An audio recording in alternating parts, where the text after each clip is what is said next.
On the 8th of September 2013, a shocking crime would take place in the upmarket leafy suburb of Neutral Bay in Sydney's Lower North Shore.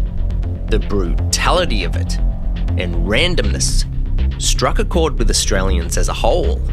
I mean, things like that don't happen there. It's known as a safe place for young professionals, executives and wealthy families. The house median price today sits at a little over $3 million. It's a 5-minute drive to Sydney's CBD. But if you're feeling adventurous, you could take the half-hour picturesque walk to the famous Sydney Harbour Bridge. To the left of the bridge is Kirribilli House. That's where the Prime Minister lives when he's in Sydney. The area is adorned with steep winding roads, stunning harbour views, harbourside mansions, 19th century heritage listed Federation homes, and is littered with low density housing, making it the perfect place to relax and unwind, but still close enough to the chic cafes, restaurants and bars, or within walking distance. Cut through the middle of Neutral Bay is Military Road, one of the busiest arterial roads in the area. Follow it northeast and you will end up in the Northern Beaches, home to some of Sydney's most beautiful beaches and the backdrop to the famous Australian TV show, Home and Away. Military Road is a mix of business and residential and has a thriving cafe and restaurant dining culture. The apple of its eye is the Oaks Hotel, built in 1885, located on the corner of Military Road and Ben Boyd Road, giving it easy access via bus or taxi. The stunning beer garden has a giant oak tree with lights streaming from the rooftops to its branches. Having grown up in the area, it was usually the first stop and last stop of a night out. Early drinks at the Oaks, jump in a taxi to the Crow's Nest Hotel for the live entertainment, and maybe later on, back to the Oaks for last drinks. And that's kind of the situation we have here. Morgan Huxley was born on June 5th, 1982, to parents Alan and Deidre. The middle child of three, his older sister Tiffany and younger brother Oliver nicknamed him Little Morgs. His parents' marriage would break down when he was in primary school, but the siblings remained close to both parents. His mother Deidre, known as Dee, was a famous child book author, even penning and illustrating a book in 1992 called Morgan and the Tooth Fairies, in honour of her youngest son. Morgan attended Lane Cove West Primary School, where he would meet his future girlfriend Jessica and best friend Chris. Morgan's sense of adventure and love of sports garnered him lifetime friendships. By all accounts, he was a great soccer player and BMX rider, often wowing his friends with his ability on the high jumps. He was fearless. As you will see, as the story plays out, he never lost that sense of adventure or zest for life. His friends would attribute him for teaching them to really slow down and appreciate the world around them. When Morgan hit his teenage years attending Hunters Hill High School, his mother Dee bought him a small aluminium boat known as a tinny. It was from that point on that Morgan developed a fascination and love of not only the water, but mechanics. He was often found under the hood of his car, tinkering around, learning how everything worked. Upon graduating high school in 2000, he went on to complete a business diploma at Ultimo TAFE, a technical college here in Australia. And coincidentally, I was probably at that same TAFE at that time, studying to be a motor mechanic. You'll see as the story unfolds, Morgan and I may have crossed paths on multiple occasions, even without realising it. Morgan was slowly building the foundations to his future dream career, and with that being the case, he would find himself having to relocate to Launceston, 1,500 kilometres away in the state of Tasmania. It was here that he would study ocean engineering for 12 months. Upon completion, he moved back to Sydney and lived with his mother Dee in the suburb of Balmain. Morgan still maintained a close relationship with his father Alan, who by this time was living in a care facility due to a diagnosis of multiple sclerosis. He was confined to a wheelchair. One thing about Morgan is he had a lot of friends. No matter where he went, people were just drawn to him. He was like the life of the party, it was said that he would always be the last one to leave. He was popular. While living with his mother Dee, he would start working as a marine engineer and contractor, building jetties, pontoons and boat sheds for the uber-wealthy residents of Sydney Harbour. It would also be around this time that he would start a relationship with a friend that he had stayed close with since primary school, named Jessica. The couple loved to travel. They went everywhere, even going as far as Italy. Their romantic relationship would only last 4 years, ending in 2011, but it would end on good terms, still remaining close friends. It would also be around this time that he would move out of his mother's house and into a rented townhouse-style unit on Watson Street in Neutral Bay, only a few hundred metres from the Oaks Hotel. He shared the 2-storey, 2-bedroom flat with a woman named Jean. She was 24 years old and originally from Ireland. She worked as a physiotherapist. It was a platonic relationship. They were just friends. Jean had a boyfriend named Ertan who regularly stayed over during the week and on weekends. Ertan even had his own key. Now, during this time between 2011 and 2013, Morgan was just enjoying life. His contractor business was doing really well. He was meeting up with friends. He was a regular at the Oaks Hotel and takeaway shop across the street. And sure, he met a lot of women. The media described him as a ladies' man, which is kind of true.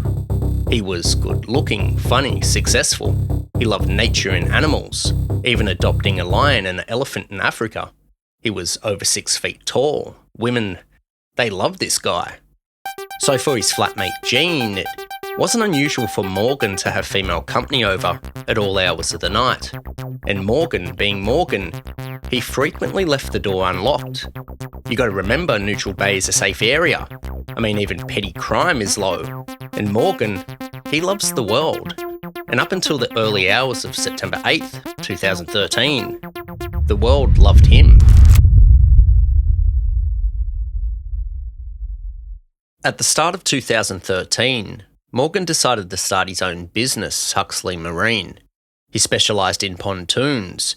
He had built a solid reputation as a contractor to other firms and decided to step out on his own. He was successful winning contracted jobs around Sydney Harbour, but it wasn't all smooth sailing. His business was located in Blackwattle Bay, an inner-city marine area a stone's throw from Sydney Harbour Bridge. He was having problems with the landlord, John. Morgan would tell multiple people about some of the issues. According to Morgan, the lease included the use of some of the equipment, including a barge and generators. And on one particular occasion, Morgan had taken a generator which was meant for one of the other tenants. This resulted in a heated argument, and after the dust settled, as the landlord John's other clients were leaving, Morgan thought it would be a good idea to pull his pants down and moon them. This didn't go down too well with John, and John made a few threats. Also, another issue in Morgan's life was with a particular woman that he ended things with. Well, there were 2 women that he had issues with, but one he referred to as his psycho ex-girlfriend. She had shown up to his flat uninvited, and there were some allegations of blackmail. But outside of those 2 things, life was pretty good. His best friend Chris had proposed to his longtime girlfriend Pip, and they were having an engagement party in Lane Cove on Saturday the 7th of September. Morgan was going to be the best man. As the 7th of September rolled around, Morgan was struck with some pretty good news. A tender for a job on the Central Coast was looking likely to be his. The job would entail building a walkway for the Central Coast Council, which I have no doubt would have brought in a pretty hefty payday. So he was in high spirits as he headed off to Lane Cove for Chris and Pip's engagement party. Morgan would drive his brand new Ford Ute to the party. He was dressed casually in flip-flops, or thongs as we call them here in Australia, a pair of nice shorts and a t-shirt, sporting a pair of sunglasses. The night in Lane Cove went without a hitch.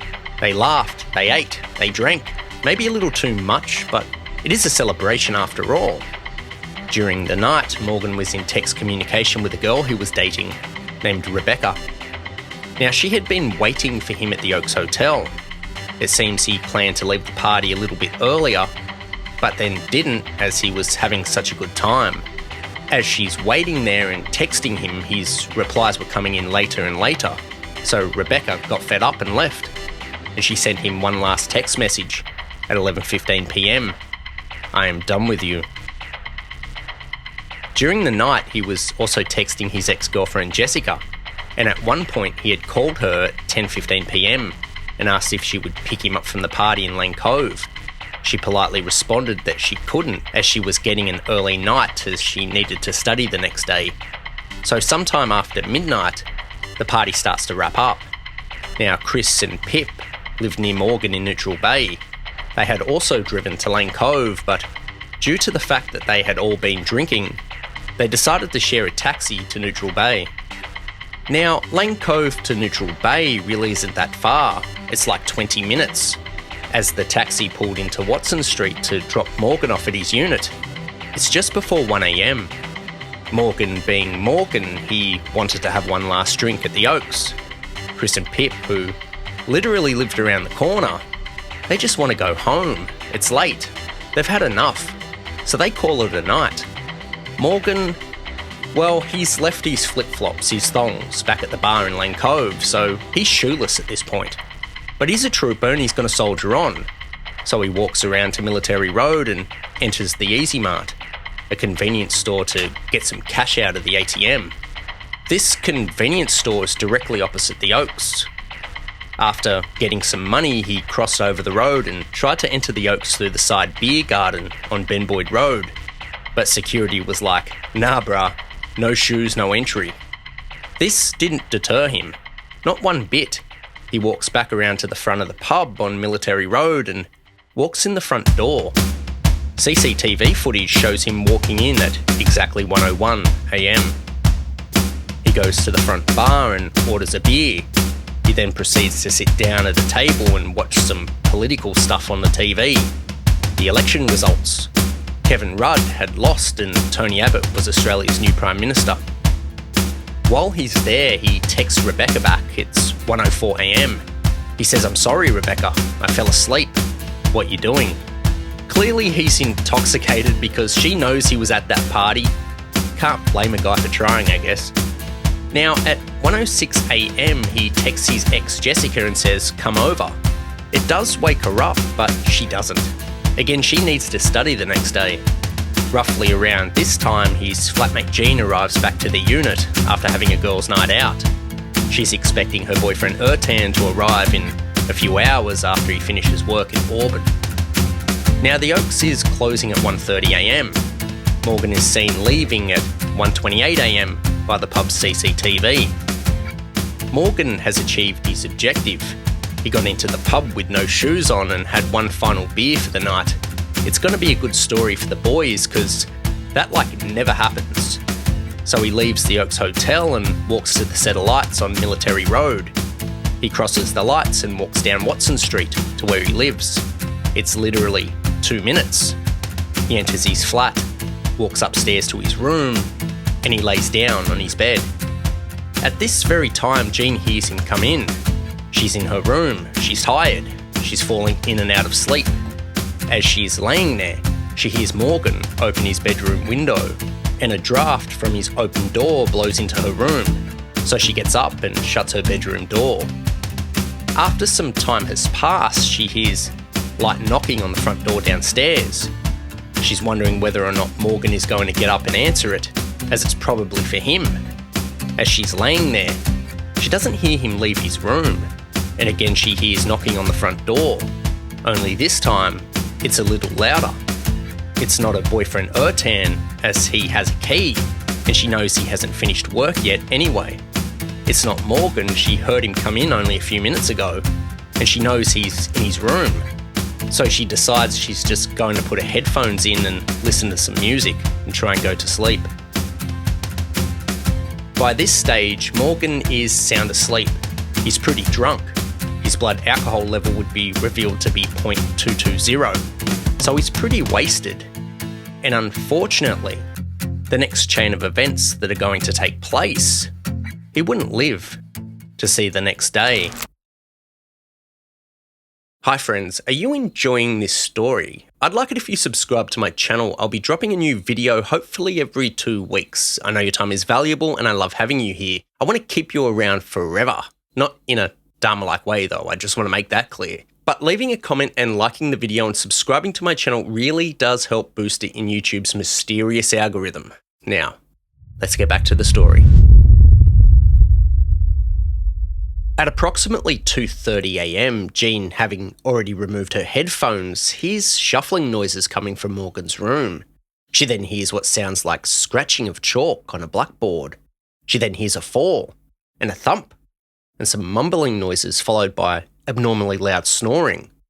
She gives it 5 minutes, and after the noises continued, she decides she's going to check on Morgan, because this is unusual. As she enters the hallway and turns on the light, she sees Morgan laying in the doorway. His shorts were pulled down, exposing his genitals, and he's covered in blood. She can see a large stab wound in his neck, and she immediately tries to call emergency services, but she can't. In her panic, she instinctively dialed 999, the emergency services number for the United Kingdom. It wouldn't go through. So she contacts her boyfriend Ertan. He's at Wynyard Station waiting for a bus on his way to their place. She tells him in a shaky voice what she's just found. Morgan, unconscious, bleeding out. He calls 000, and an ambulance is dispatched from Royal North Shore Hospital. Just before the ambulance arrives, Ertan enters the flat. He's surprised that the top deadbolt is locked, as it usually isn't, so he uses his key to unlock it. When he walks in, he sees his girlfriend Jean performing CPR on a bloodied Morgan. Her phone is on loudspeaker and an emergency operator is talking her through it. When the paramedics arrive, it's 3:05 a.m. Ertan ushers them in. Please hurry. This way, this way. The paramedics can see he has suffered stab wounds all over his torso, back, upper arms, neck, shoulders and head. They check for signs of life. He's still alive, but barely. Morgan has no breath, no pulse and is in cardiac arrest. But there's still electrical activity in his heart, so there's still a chance. They call for an ICU ambulance and take over doing CPR. By 3:15 a.m, police arrive to the scene. There's a total of 3 ambulances and Morgan is being loaded into the ICU one via stretcher. They know it's touch and go and they need to get to the hospital ASAP, so the paramedics jump in the back and continue their life-saving measures. As the ambulance races off, more police officers arrive to the scene and start cordoning off the area. Residents are awoken by the sirens and the commotion and start pouring out onto the street. Shortly after arriving to the hospital, Morgan is pronounced dead at 3:30 a.m. This is now a job for homicide. Morgan's friends Chris and Pip would wake up early the next morning. They walked out of their unit with the intentions of walking to Chris's parents' place in Lane Cove, where they left their car. As they attempted to round the corner onto Watson Street, they were stopped by police tape. They could see officers going through the garbage bins, left out council cleanup, drains and sifting through the gardens. They instinctively knew something had happened that must have been pretty bad, so Chris texted Morgan. Across town in Balmain, Dee Huxley, Morgan's mother, was walking out her front door when 2 Balmain police officers approached her and told her the devastating news. As Chris and Pip arrived to Chris's parents' house, they received a phone call notifying them of Morgan's murder. Morgan Huxley's funeral would be held at Macquarie Park Cemetery on the 17th of September. 400 mourners were in attendance. At this stage, homicide detectives were looking into inquiries surrounding Morgan's personal relationships with women. They had set up a task force, Operation Bandit, to help with those inquiries. The crime scene and autopsy reports had detailed the savagery of the attack Morgan had suffered. His bed was covered in blood and he had sustained 28 stab wounds, with 1 stab wound to his head, where the tip of the knife had broken off and become lodged in his skull. It was revealed during the autopsy that Morgan Huxley had been sexually aroused and a DNA profile had been collected from his penis. Homicide detectives were sure that Morgan had been attacked while laying down, suffering the first blow to his neck area. As he sat up, further attacks from the knife to his shoulder and back area ensued, before Morgan fell back down on his bed. and the attacker fled the apartment. This would have happened in a matter of minutes. Detectives suspected whoever did this was extremely angry at Morgan, so their initial lines of inquiry were not only with the 14 women in total that they were able to connect to Morgan, but also his landlord John and other business associates. By this time, mainstream media was running with the story. They effectively doxed the information of 4 women connected to Morgan on the front page of the Herald Sun, which included their full names and occupations. Reporters had been harassing the family, knocking on the front door of his grieving mother Dee and contacting friends and family via social media. The insinuations that Morgan had somehow brought this on himself and that he was a Casanova playboy who had been killed by a woman were circulating, and circulating fast. Roughly 2 weeks after Morgan's murder, police had identified a man they desperately wanted to speak to. The CCTV footage outside the Oaks pub from the night of the murder showed a young man in a chef's uniform following Morgan up the street. It appeared in parts he would break into a jog as if trying to catch up to Morgan. The detective's intentions were to find out if the man may have seen anything, as it was a reasonable assumption that the person may have been running for a bus heading into the city at the bus terminal across the street where Morgan lived. Keeping in mind it's closing time on a Saturday night, and a lot of hospitality workers are knocking off work for the night. The investigators started by walking along Military Road and entering restaurants and bars with a grainy photograph of the person. The image was of a tall, skinny man with curly short hair who appeared to be wearing eye vision glasses. When they came to Sydney Cooking School, a restaurant directly across the road from the Oaks Hotel, a barista recognised the person in the photograph, and he told detectives, "Yeah, he works here. His name is Daniel Jack Kelsall." Detective Senior Sergeant Mark Dukes and his partner Detective Senior Constable Kelsey Presley obtained Daniel Kelsall's home address and phone number from his boss at the Sydney Cooking School, Brett Deverell.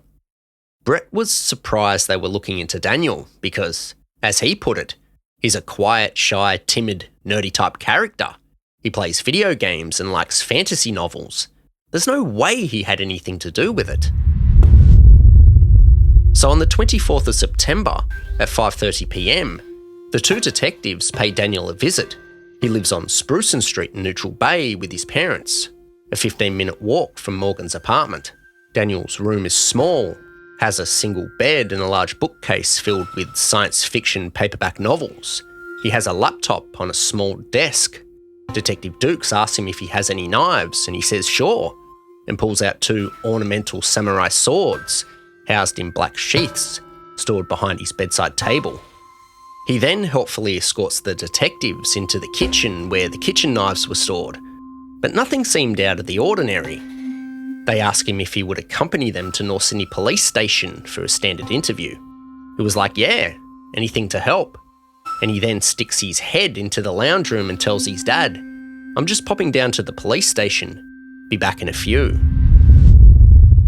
During the police interview, Daniel made a few admissions.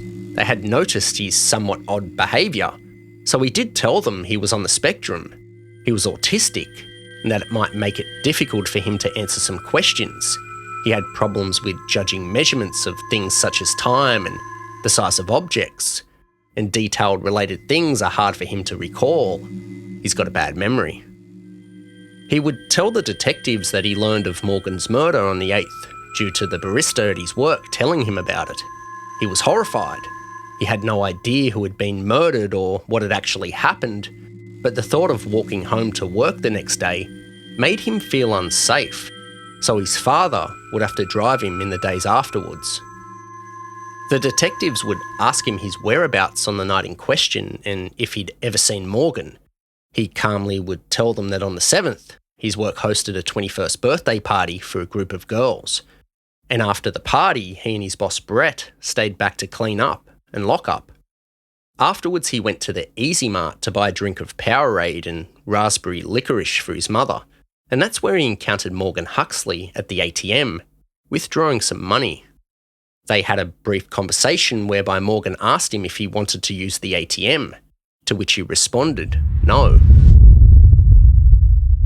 Throughout the police interview, Daniel struggled to remember Morgan's name and referred to him as No Shoes, as that's what he remembered most about him. Watching him walk across Military Road and into the Oaks Hotel wearing no shoes. From the Easy Mart, Daniel entered an Indian takeaway shop, a shop that he frequented quite often and hung around. It was not unusual for Daniel to be loitering around, so to speak, in front of and inside the local restaurants. He was a frequent customer of the Indian takeaway shop and a nearby pizza place, where he could be found as many as 5 times per week. Senior Constable Ian Adcock would show Daniel CCTV footage from the Oaks Hotel, where he confirmed it was him running in the direction of Morgan Huxley, just before 1:30am. When asked why, he said he wasn't running after Morgan. His mother had always told him that if he was cold to start jogging, so he did. Given that there are really 2 ways to get to Sprucen Street, with the more direct route heading down Ben Boyd Road, they asked him why he decided to head towards Watson Street. He said he wasn't really sure and that he was tired. And when he's tired, he doesn't really think straight.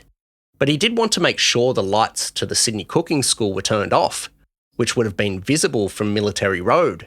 So the walk via Watson Street does make some sense. Now, to head down Watson Street and not Ben Boyd Road is not that much of a difference. You're literally adding 100 metres to your journey, so in some ways, it's a bit of a moot point. I've seen a lot of people try to make this point, and being from this area, it's really not that big of a deal. It literally takes the same amount of time. The detectives would ask him what he was wearing on the night, and he confirmed. Chef's pants, safety boots, and a black shirt. And the bag that he had in the police station was the same bag visible in the CCTV footage. His bag was a grey single slung over the shoulder Phillips Fox FIFA World Cup bag. The contents of the bag on the night in question, and from his memory, were an apron for work and a box of Yu-Gi-Oh! Trading cards, and maybe a food item. That was it. They asked him if he knew Morgan at all before that night. He said no, but he may have bumped into him without even realising it, as they did live in the same area. They asked him if he'd ever been to Morgan's apartment block. He also said no. They asked him what time he got home. He said around 2am because he had stopped to look through furniture and belongings that had been put out on the curb for scheduled rubbish collection. This was later confirmed by his parents, who he had told the same story to. When he arrived home, he checked his emails and then went to sleep. He was later woken up around 3am to sirens, but then went back to sleep. Detectives were pretty satisfied with his answers. He seemed relaxed and unfazed, helpful and appeared honest. So he wasn't considered to be a main suspect or anything. They did ask him if he would provide a DNA sample, as they had recovered DNA at the crime scene, but he was hesitant and he declined. The detectives really just thought he was an odd character, but relatively harmless. So he was released without charge. The next day, Daniel would go back to work at Sydney Cooking School. His boss, Brett, would ask him if he had spoken with the police. He shrugged off the question and said yeah. It was over him coincidentally running into Morgan at the Easy Mart on the night of his murder. But that was it. He didn't murder Morgan Huxley, but he did say, if I did, they'd never catch me. Which was an odd remark, but keep in mind, Daniel is an odd guy.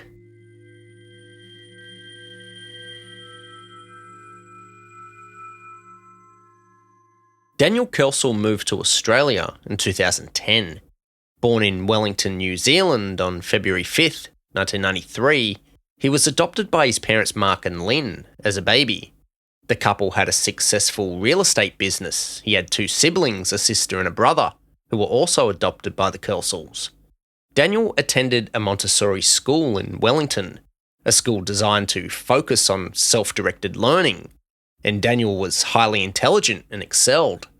Although he was socially awkward, he was growing up in an affluent, loving family. His interests were more intellectual.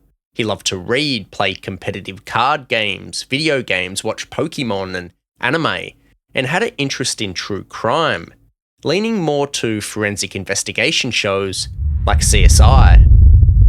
In 2009, the Montessori school he was attending closed down, and he was forced to learn by correspondence. This took a huge hit to him, as he was more isolated.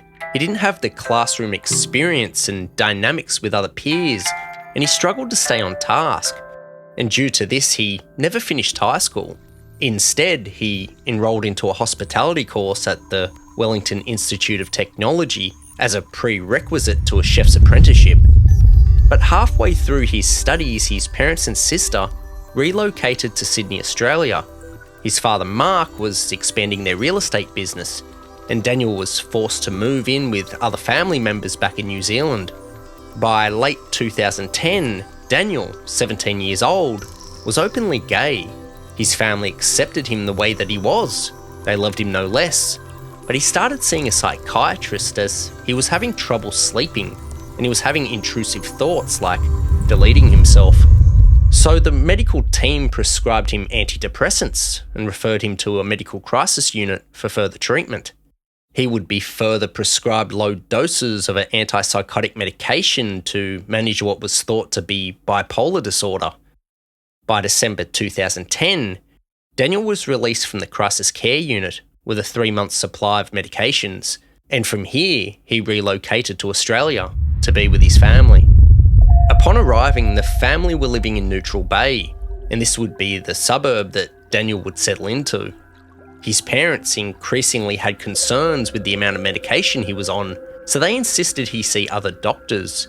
And one doctor he saw referred him to a psychiatrist who told him he didn't have bipolar disorder and that he was just depressed.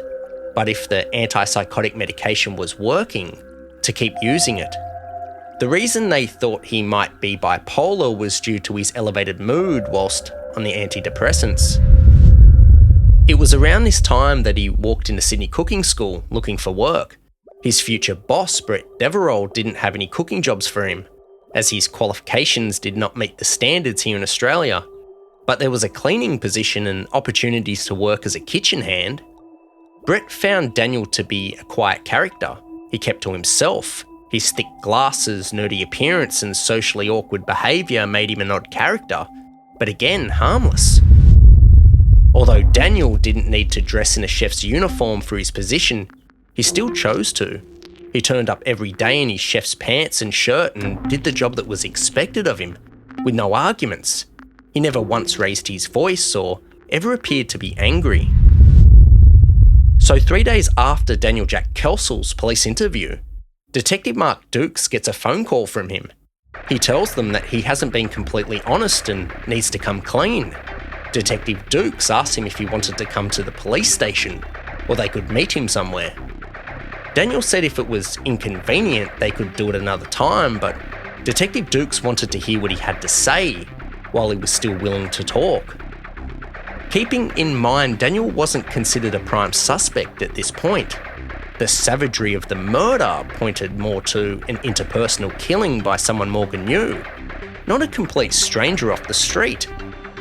So they decided to meet him in an underground car park of a Woolworths shopping centre behind Military Road in Neutral Bay. Detective Dukes was accompanied by Detective Alcott from his initial police interview. It was here that Daniel would make some rather shocking claims. He told the police that he had in fact caught up to Morgan on the median strip on Military Road, heading to Watson Street. He said Morgan looked upset and he asked if he could help cheer him up. As they walked towards Morgan's apartment block, Morgan had invited him up for a sexual rendezvous. After their brief encounter, as he was leaving Morgan's apartment, an angry-looking blonde woman saw him exiting Morgan's front door. It was at this point Daniel began to cry, feeling as if he was the reason Morgan may have been murdered. He didn't originally say anything as he was afraid the woman would track him down and he would be next. The detectives didn't buy his story, not a single bit, and they arrested him on the spot. They took him down to North Sydney Police Station for further questioning, but upon arriving, Daniel decided to obtain a lawyer and give no further statements. Now, having probable cause, they confiscated his belongings. The single-strapped FIFA World Cup bag that he had on him from his first initial police interview, and the one on CCTV footage from the night of the murder, was taken and sent off to forensics. As Daniel sat in the police station refusing to speak, detectives connected to Operation Bandit searched his Sprucen Street home. They confiscated his laptop, kitchen knives and 6 pairs of chef's work clothing. Homicide detectives suspected that Daniel had concocted this story to explain his DNA being at the scene, but given the fact he had refused to speak further on the matter, and the detectives didn't have an audio recording device on them when he made those startling admissions in the Woolworths car park, they had no choice but to release him. As Sydney Cooking School boss Brett Devereux arrived to work the next day, police had swarmed on the area, looking through the bins, drains and gutters for the murder weapon. He would escort detectives into the premises to view the knife inventory. Upon doing so, they made the discovery that one of their Japanese-bladed large kitchen knives was missing. Still with no solid evidence to arrest Daniel, they waited with bated breath for the forensic report to come back. And sure enough, it did. 2 weeks later. Daniel's bag contained Morgan Huxley's blood. He had made obvious attempts to clean it off, but the job he did wasn't very good. It would also be revealed that Daniel's DNA was found on Morgan's penis and his fingerprints on the door handle to Morgan's room. Daniel was arrested on the 8th of October, just 1 month after Morgan's murder. As news circulated the media that Daniel Jack Kelsall had been arrested in connection with Morgan Huxley's murder, further revelations would arise about his past mental health conditions. Detective Dukes, upon receiving a tip, would contact Daniel's GP and psychiatrist. His GP, Dr. Susan Ullman, would tell the detective that Daniel had visited her 15 months prior with intrusive thoughts about killing someone with a knife on his way home from work. He even confided in her that on one particular night, he took one of the kitchen knives from work but didn't find anyone on his walk home. This would be corroborated by psychiatrist Dr. Matthew Boulton, where he made similar remarks, saying that he would kill for the thrill of it, and getting caught would be if he wanted to, as it would be a total random and he would hide the body. Dr. Matthew Boulton would refer Daniel to see a second psychiatrist, Dr. Abdul Saad, who continued treating him up until Morgan Huxley's death. Dr. Saad found Daniel not so forthcoming and hard to engage, and his and the other doctors' assessments of Daniel was of no risk to himself or the general public. They figured he was depressed, he wasn't bipolar, and given the fact his antipsychotic medication was said to make him dopey and now came at a higher cost as it was removed from the government's pharmaceutical benefits scheme, he slowly weaned himself off the drug and was directed to take fish oil and meditate. A search of Daniel's laptop found graphic images of autopsies and animated child CP. 2 men, locals to Neutral Bay, would contact the police after seeing Daniel on the news and tell them of their encounters with him. One man would tell them that 1 week after Morgan's murder, Daniel had followed him all the way to his doorstep. When he confronted Daniel, he ran off. The other man would say that a few months prior, he was having a cigarette outside his Sprucen Street apartment block when Daniel jumped out from behind the bushes in the dark. Startled, he chased him off. One of Morgan's friends would tell the police that Morgan, a few months before his murder, had talked of a young man who had struck up a conversation with him on his walk home. The young man was a nerdy-looking, harmless guy, but as Morgan tried to enter his flat, the young man tried to push his way past him. Morgan pushed him back outside his door, closing it, thinking, "What an odd encounter." With all the evidence at hand, forensic reports and eyewitness testimony, police are certain what had happened in the early hours of September 8th, 2013. After being dropped off in Watson Street, Neutral Bay, Morgan walked barefoot to the Easy Mart convenience store to get cash out of the ATM. While he was there, Daniel Jack Kelsall saw him and started lingering around. Daniel could see Morgan was not wearing shoes and was heavily intoxicated. He was having trouble using the ATM. Morgan, noticing Daniel watching him and recognising him as the guy who followed him home months prior, asked him if he needed to use the cash machine, to which Daniel replied no. Morgan, thinking it was another odd encounter with this weird guy, walked across Military Road and into the Oaks Hotel. As he's doing this, Daniel positions himself outside the Indian Palace takeaway shop, watching Morgan from afar. This predator may have found his prey. Daniel knows the Oaks closing time is within the next half an hour, so he patiently waits, watching Morgan through the glass window. As Morgan is leaving, he follows behind him. As Morgan clears the view of the CCTV cameras of the Oaks Hotel, Daniel picks up the pace and jogs after him.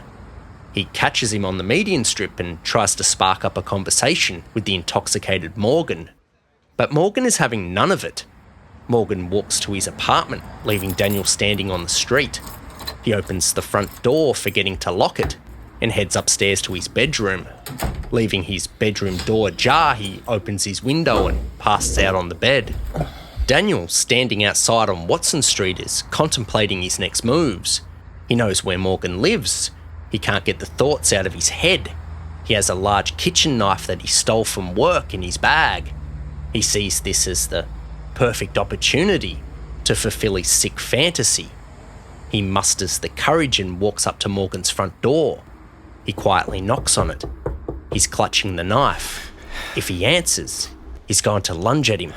He's chickened out before with that guy smoking a cigarette near his parents' unit a couple of months ago, but he tells himself his cowardice was due to it being way too close to home anyway. This time is perfect. He waits a few minutes, but nobody answers, so he brazenly knocks louder. He's bracing himself for the door to swing open, but it doesn't. Just as he's set to leave, he covers his hand with the cuff of his shirt and tries the door handle. It's a long shot, but it's his last one. He's surprised when it turns and the door slightly opens. He glances into the darkened unit. From here, he quietly creeps in, closing the door behind him, softly. His senses are heightened. His eyes are wide. He's looking around. The unit is dead quiet. The carpeted flooring is deadening the sound of his steel-capped work boots. As he walks further into the apartment, he slowly makes his way up the stairs where he sees two bedroom doors.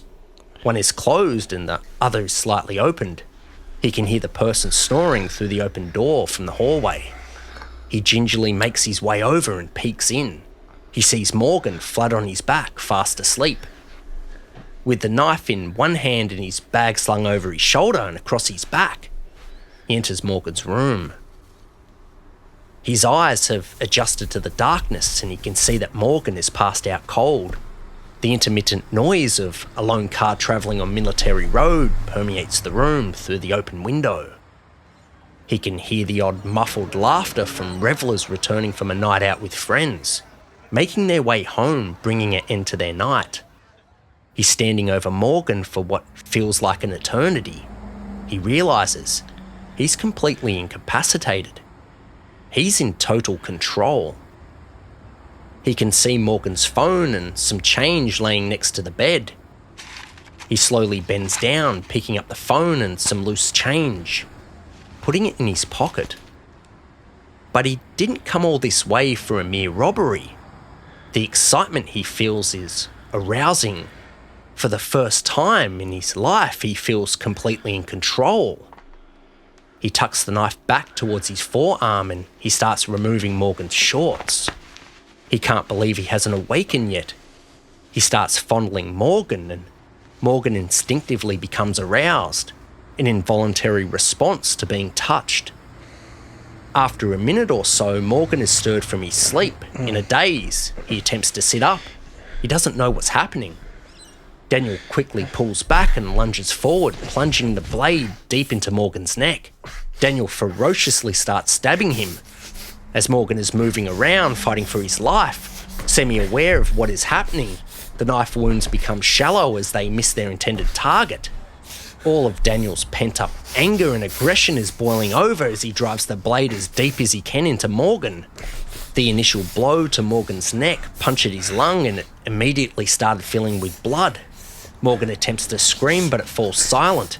Just a gargled sound waffles out. By this stage, Morgan's strong arms are fighting off the much weaker man. Daniel's feelings of control are starting to dwindle. Although Morgan is badly injured, he's a strong guy. Daniel's excitement turns to fear when he takes aim at Morgan's skull, and the blade snaps off. As Morgan falls back down on the bed, Daniel knows it's time to leave. He opens Morgan's door, leaving a fingerprint. In an unexpected turn where he felt the prey was almost going to get the better of him, he'd forgotten to cover his hand on his way out of Morgan's room. As he rushes to the front door, he remembers and this time covers his hand before opening it. Out of habit, something he does at home, he releases the top action of the deadbolt, closing the door behind him. On his way out of the building complex, he pulls out his phone to check the time but accidentally calls a work colleague. It's 2:30 a.m. He hangs up before it rings on the other end. At this exact time, Jean is stirred from her sleep and removes her headphones. The strange noises she hears from Morgan's room is Morgan staggering up from his bed, collapsing on the floor and struggling to breathe. Some of what I've said is pure speculation. As what is known, I have previously told. But the timeline of events before and after Daniel Kelsall entered Morgan Huxley's room all makes sense. What Daniel did with the murder weapon is still unknown, but I do have a theory. I mentioned at the start of the video how myself and Morgan's lives may have crossed paths. I studied at the same TAFE as him in Ultimo in early 2000. I lived in Willoughby, a few suburbs over at the time of his murder. But more alarmingly, I drove past the murder scene that night.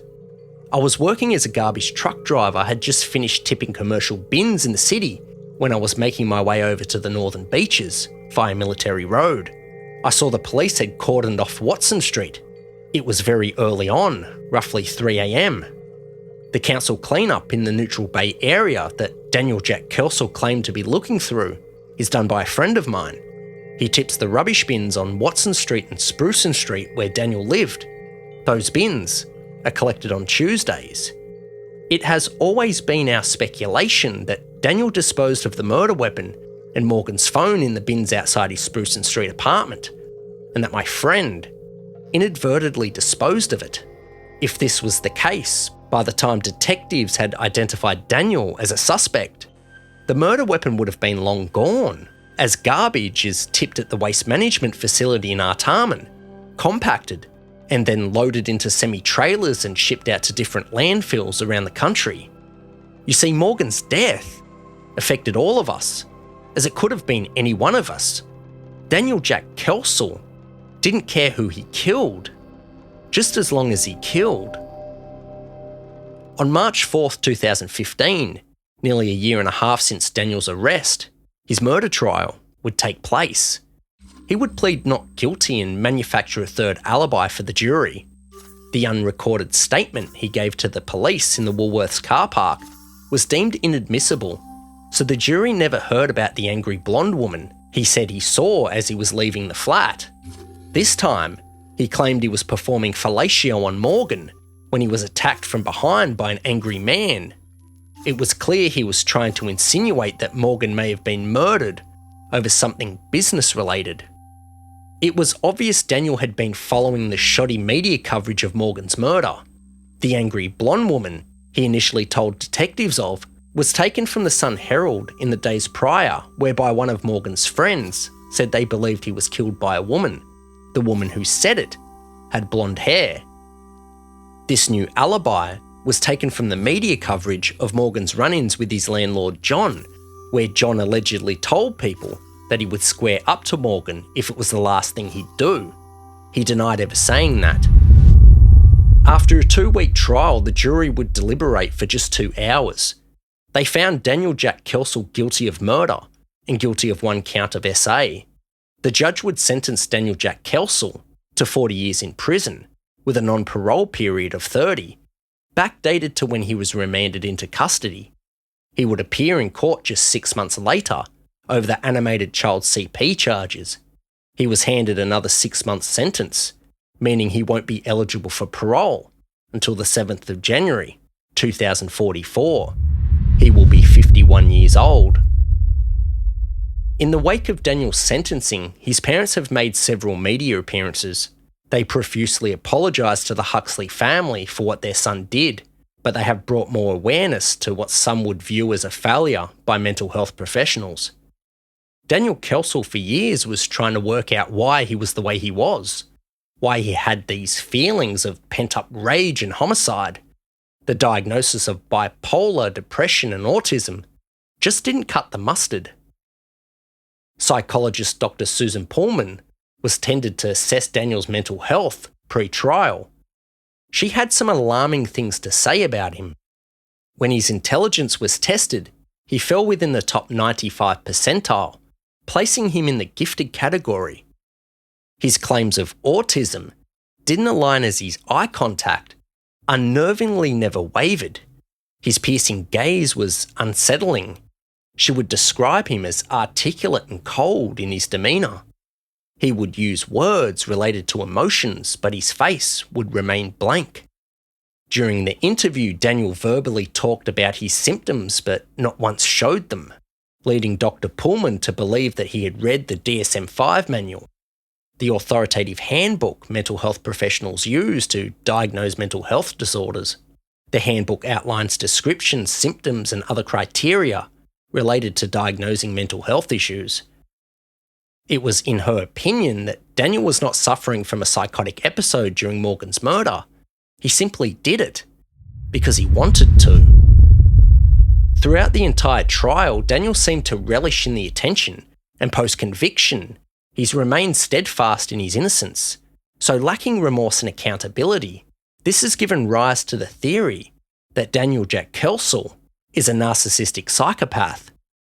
His narcissistic symptoms which have been observed are his self-centeredness, having a sense of entitlement, and he believes that he's special.